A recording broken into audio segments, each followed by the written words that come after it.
Hey y'all, today I'm going to share some proven tips to help you escape credit card debt fast.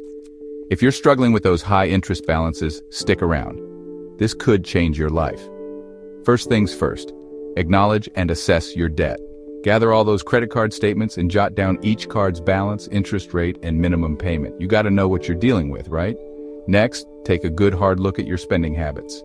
Analyze where your money's going. Identify essential expenses and find areas where you can cut back. Maybe those daily lattes aren't as essential as you thought. Now let's create a realistic payoff plan. Set achievable goals. You don't want to get discouraged before you even start. Find a balance between being aggressive with your payments and keeping it sustainable. Lowering your living expenses is a biggie. Think about cutting back on dining out, subscriptions, and those impulse buys. Even consider picking up a side hustle or using cashback apps to save a little extra.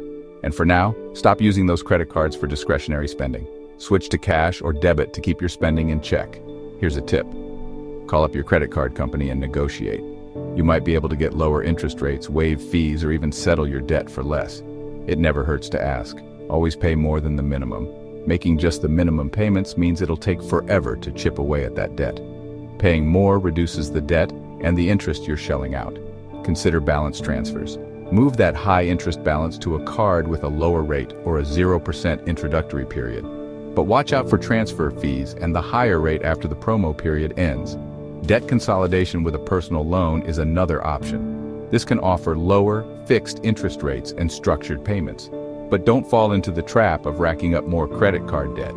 Choose a debt payoff strategy that works for you. The avalanche method targets high interest debts first. The snowball method focuses on paying off smaller balances first. Lastly, stay positive and track your progress. Celebrate those milestones. You've got this.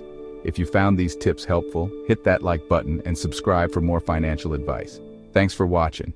See y'all next time.